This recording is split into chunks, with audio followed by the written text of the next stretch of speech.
My dear friends, it's great to see you again. In case we haven't been introduced, I'm Stephen Clements, a writer, a gamer, and an appreciator of big brain activities in general, and on this channel, I perform dramatic story readings, provide role-playing game and movie reviews, and I talk to interesting people. And in this episode, we are going to do a dramatic reading, the final of the three-part arc that is the spine of a short story collection, Memphis Dirty, Tales from the Dirty South, edited by moi. So the low-down dirty melodrama that started in the Tea House of Vile Revolution, moved into The Runner, now concludes in dramatic final story of the short story collection, Bumpi Takes Over. And so you're going to see some recurring characters, some recurring themes, and I hope you like street violence. So this is going to be a three-parter because it's a longer short story, and let's get into it. Bumpi Takes Over by Stephen Clements. "Give me your money!" threatened the hood rat as he flipped open a gleaming knife under the dim streetlight flickering on and off on South Parkway. The flashing of the light glistened off the moist, fake gold teeth of the young black man as he moved within cutting distance of his victim. The man he stared down was blacker still, with jet black skin that had been cured in the cruel sun lording over people who lived on the equator. Under his threadbare hoodie, Bumpi felt the blood rush, and he felt it all the more when the thug's two friends stepped out behind him from the shadowy driveway walls they had used for concealment. Bumpi Obajawe knew suffering. He spent his first 22 years in the Democratic Republic of the Congo, which one reliable news source described charitably as a hellscape of death and human misery. Bumpi was the second youngest of 7 kids, brought up by their fleeing mother. She had fled the river valley for the eastern Congo because Bumpi's father had been hacked to death with machetes on his little brother's first birthday. A dozen armed men from a neighboring tribe visited Bumpi's village when they learned of the birthday celebration, demanding the young boy's birthday presents as ransom for sparing his family's lives. They wouldn't believe Bumpi's dad when he said that there weren't any, so they hacked him limb from limb, and then they raped his mother and sisters, none older than 14. 2 of Bumpi's sisters disappeared after the family had fled east, looking for UN peacekeepers in the hopes of being safe with them. He thinks he found his sisters' skulls and shattered bones covered with rotten flesh when he was playing in a sewage ditch by himself one day. 3 of his brothers were killed at random as they hid behind the jungle trees and were sprayed down with bullets by 2 opposing rebel groups. The peacekeepers weren't doing a very good job. The Alungi, the taller rebel faction, ate one of Bumpi's playmates alive, believing that pygmies had magical powers you could gain by eating them. I wish I made that up for the story. Bumpi himself spent most of his life near starvation, but other than almost dying in a rogue crocodile attack where some missionary doctors saved him from certain death, he was a lucky guy. When he got of age, he paid what little money he, his mother, and his younger brother could scrape together and prayed to whatever cruel gods existed for him to enter the U.S. State Department's visa lottery program. Apparently, the gods were still full from the neighboring village having been burned to the ground, and let him win. The immigration officials decided that Bumpi should be settled in Memphis. After considering the ethnic diversity of the area, it was mostly black and poor, and the fact that the Iraqis they settled there from their war-torn country were doing well. They showed him pictures of this lush green place with actual roads and houses that weren't all burned out. It looked like a place Bumpi would like. At any rate, it wasn't the Congo, so off he went. He knew some halting English, which was still more than a lot of Memphians, but he wasn't prepared for the promised land he had been given. He hadn't even heard of Elvis. But Bumpi knew what to do with some punk bitches who wanted to take something that wasn't theirs. You grabbed the tree branch lying in the pile of refuse on the busted up sidewalk and you beat the shit out of them. The weak nick the first bitch gave him didn't even make Bumpi slow down the primordial ass beating he laid down on the 2 he caught. He didn't walk around armed. Bumpi didn't want to hurt anybody. But he knew if you start off with a stiff blow to the stomach and fall through with your whole body, that's getting off on the right foot. Not only is it a big target, but you knock all the wind out of your opponent, which usually makes them drop what they're holding and try to back up as fast as they can in their desperate attempt to breathe. When a wounded person is trying to back up on uneven ground, that's a great time to smash something really hard into their knee because they're guaranteed to go down. Then you can turn around and smack the other guy in the face with the splintered dry wood. It might not be a surefire killing blow, but nobody likes to have their face hit with sharp splinters, let alone get some in their eyes. They try to back up, and at least one hand is going to try and protect their face. That's when you grab an elbow and pull it in an off direction, so they lose their footing and trip. While the other guy's scrambling away and happy to breathe again, you grab this one by the collar, baggy clothes are great for getting your ass beat, and drive his head into the concrete driveway wall. Better do it again, just to make sure it took. The third guy is long gone at this point. He might have even dropped his weapon, as if that proves he's harmless or not a bad guy if the cops show up. Shocking as this revelation might be, people that try to rob other people are generally cowards. Surprising, I know. Sure enough, the first guy had dropped his knife. Bumpi would pick it up later, but for now he just needed the tree branch to fly end over end and very fast into the back of the head of the first guy who thought he was safe, since he was swimming faster from the shark than his buddy. Not fast enough. So, all told, the payoff the three hood rats got from demanding Bumpi's money was: one had shit himself and run, one was blacked out with a concussion in the driveway, and the instigator had just broke his tooth on the crumbling sidewalk. Their night was about to get worse. "Is this what you want?" Bumpi yelled in his throaty voice straight into the bleeding face of the first fool to step up to the plate as he lifted him inches off the ground by his collar. "Nah, man, I was just asking for direction." "Punch!" "Oh, shit!" came the muffled response to Bumpi's hard, bony fist. "Do you think I am the stupid? You threatened to cut me for money, and you think I am the bitch?" Bumpi screamed at his miserable prey. The street light flickered as the leaf-heavy trees rustled in the breeze. "Let me go, man," begged the bloody thug. Bumpi shoved him back onto the concrete, watching his victim writhe from the protruding sidewalk, biting into his back. Looking him up and down, Bumpi let his visceral rage lead his foot into the thug's head a few times before Bumpi decided it was time to fix this. Picking up the knife that was formerly pointed at him, he pulled the thug up, planting the blade at his throat. "Now we go. You go to the police now. You will pay for what you do, evil man," he said, as he forced the crying thug towards the nearest house. The lights were on 2 doors down, and as they climbed the porch stoop, Bumpi threw him to the floor, keeping the knife pointed at him. Bumpi knocked on the door, and the innards of the house went still. He knocked again. "Who is it?" came the muffled Memphis drawl, hesitantly from inside. "I need the police." "They ain't her." "No, I need to call the police. I have 2 criminals out here to give them." The door opened up, and a tall, chunky black woman in dirty sweats looked at Bumpi and his charge. "Oh, hell no! You need to take this someplace else. I don't need no cops coming to her," she finished, an edge of indignation in her voice. "Miss, this man and his friend tried to rob me. I need help to send them to the police." Bumpi was a little confused at having to explain this. "Listen, young buck, whatever problem you got, you needs to be taking it somewhere else. I got enough troubles, so get on." She slammed the door. Bumpi stared incredulously at the door, his attention only shifting when he heard chuckling from the floor of the porch. Looking down, he saw the grinning face of the thug at his feet. "Dude, Popo don't roll in this neighborhood. You best let my ass go." Bumpi was furious. He could see that the thug was right. And how many houses did he want to drag a bloodied robber to, hoping somebody would call the cops? Things were supposed to be different in America. People were supposed to follow laws, and the police were supposed to do more than take bribes to turn a blind eye to crimes. "Y'all need to get off my porch," came a muffled holler from inside the dilapidated White House. Okay, Bumpi could take care of this. He had heard of 201 Poplar, the prison. He would drag him to the law if the law would not come here. At knife point, Bumpi forced the criminal to begin walking. He left the other one with his head in the wall. 2 miles into their rather strained walk, Bumpi's heart soared when he saw a police car driving down the street towards them. He waved furiously with his free hand and was pleased to see the blue lights on the top of the car start rolling. The thug made one last attempt to escape when he turned to run, but Bumpi was wise to his tricks. A swift stomp on the back of his calf was all it took to put an end to that. And Bumpi knew how to smell stupidity.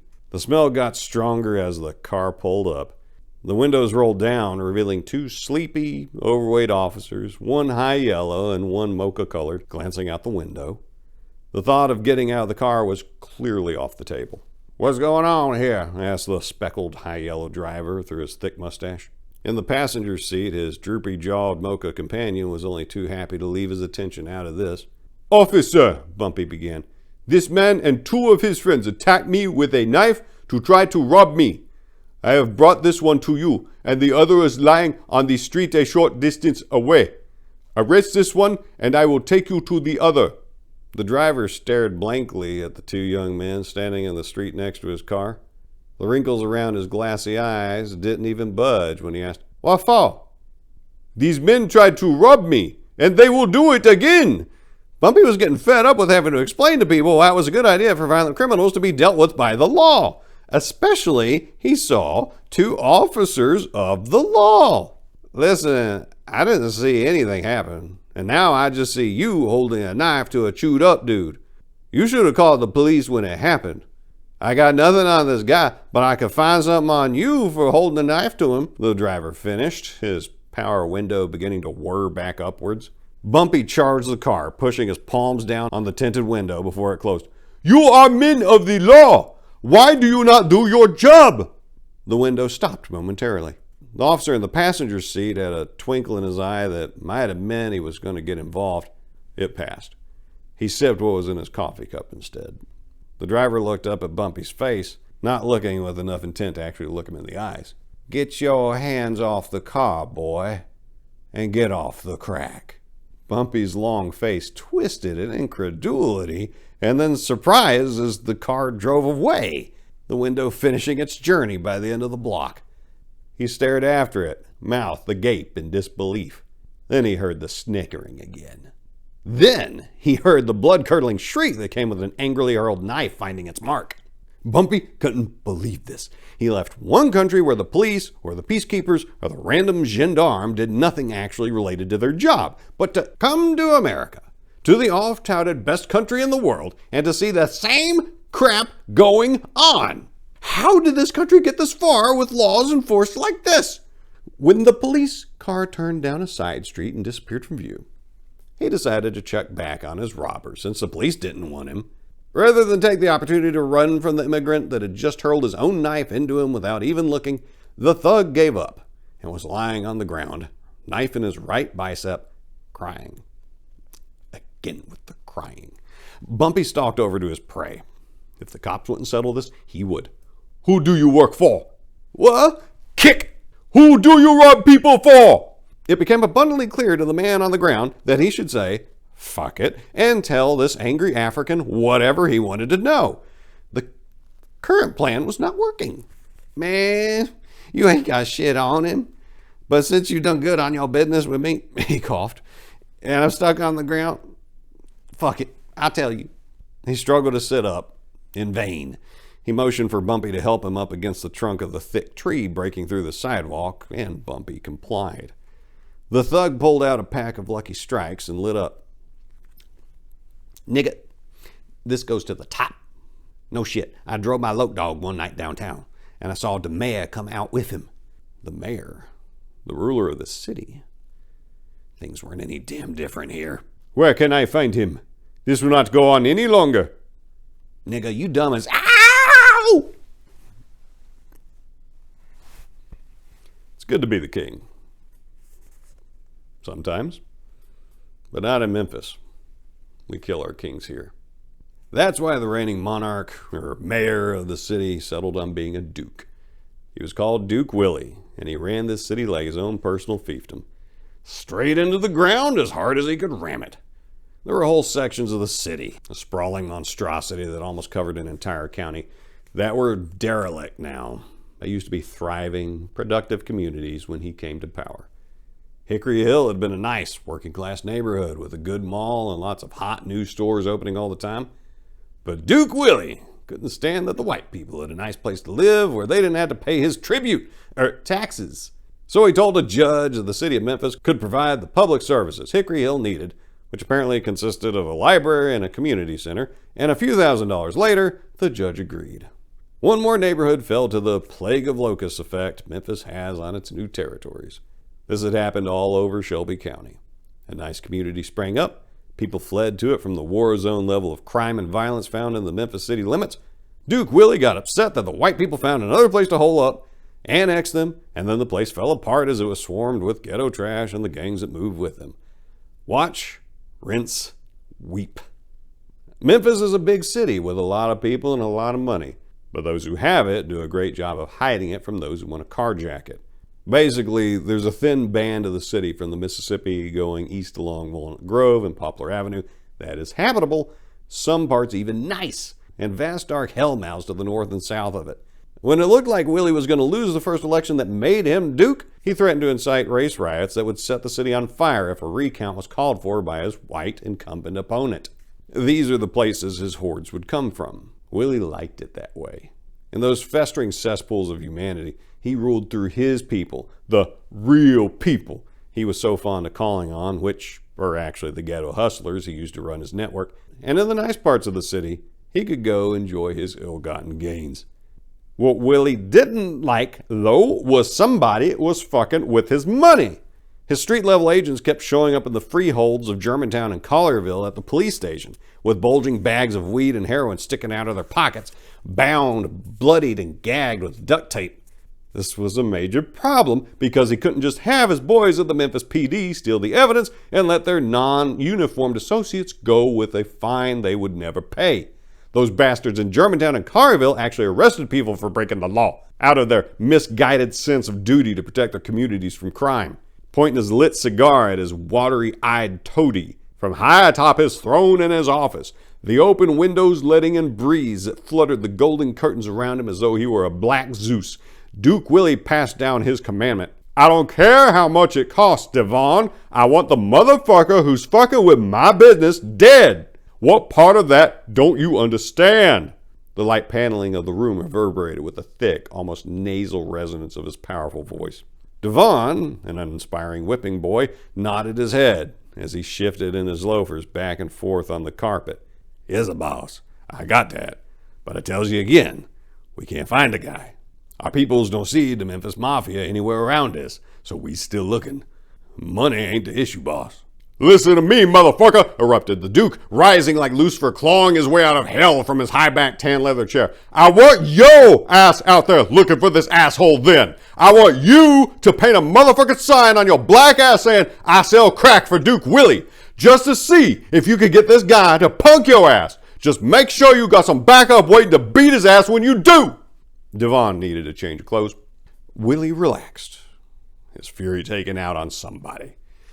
He stood there, the burning Churchill in his right hand, as he raised his left to scratch the short white hair on his scalp. Listen, just go get with Thomas and see what you can find, he finished, kicking back into his reclining chair. Yes, boss, croaked Devon, sweat beading up along his scrubby black mustache. He turned on his heels to leave, and this time he'd find somebody to pin this on. Fuck if he was going to get shot by his boss like he was last time this shit went down. Man, that looks painful, Devon thought to himself. The hollow thump of the lead pipe coming down on the human bait's back sounded as bad as it looked to Devon as he watched the scene unfold through the bullet hole in the cinder block wall of the abandoned gas station.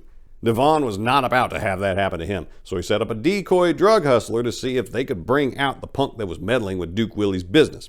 It worked. He watched the lanky African hopping like a mad rabbit, a broken chair leg swinging down on the unconscious sap on the floor. Devon was waiting for this guy to get comfortable, to quiet down before he and his boy sprung the trap.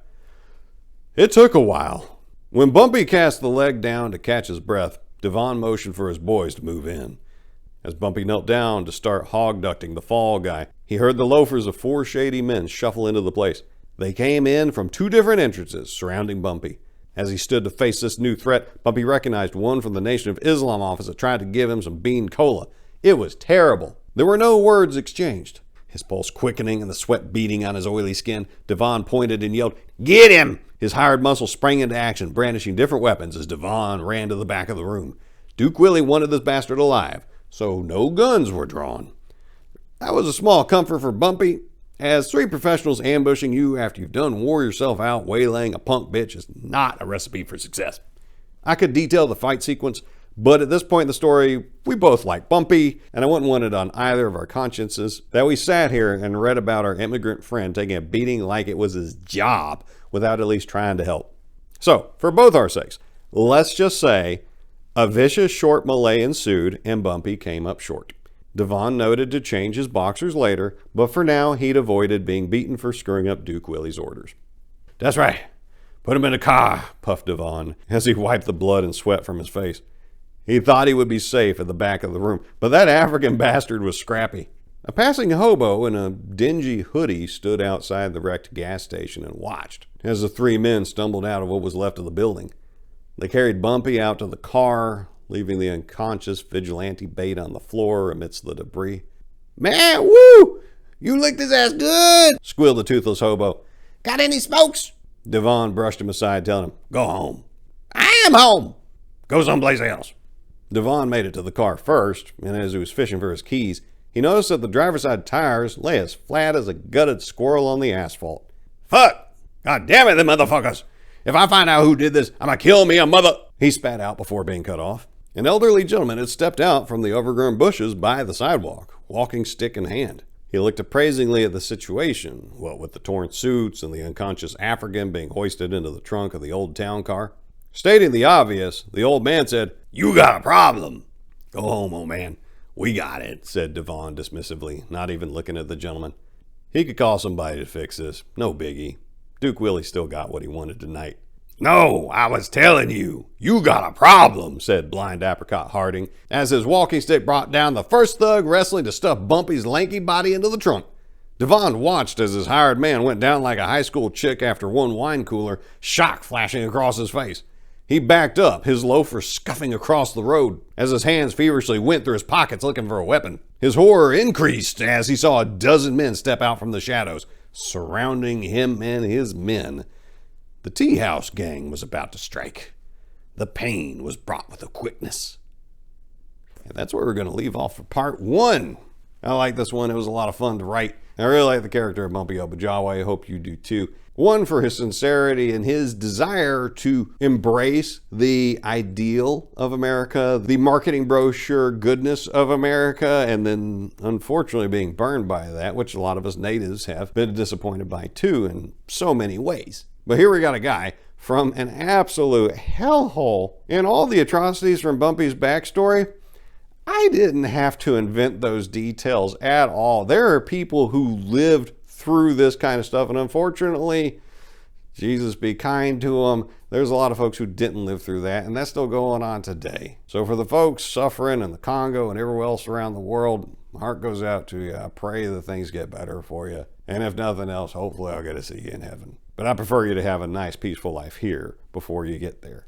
And so we get an immigrant story as told through crime fiction. And I get a bag on one of my most hated politicians from my lifetime in the process. I'm absolutely here for it. And hopefully you are too. If you haven't watched the previous 2 installments in this 3-part series, go check out the very first dramatic reading I did on this channel, The Tea House of Our Revolution. And if it's a bit too rough for your liking and you'd like me to redo it, let me know in the comments. Check out The Runner, the several parts of that I recently did, because all that's going to tie back into Bumpi Takes Over as we go through the other parts. As always, I appreciate it if you like and comment. And if you want your own copy of Memphis Dirty, Tales from the Dirty South, so you can read it to your kids, please make sure they're old enough to handle this stuff. But you can check it out on Amazon. It's on Kindle and in paperback. And any other thoughts you got about this or anything else going on, drop them in the comments. I read them all and respond to them all. I like seeing them, especially from my frequent dear friends. I do appreciate seeing you out there. So that's what I got for today. And until next time, I wish you nothing but the best.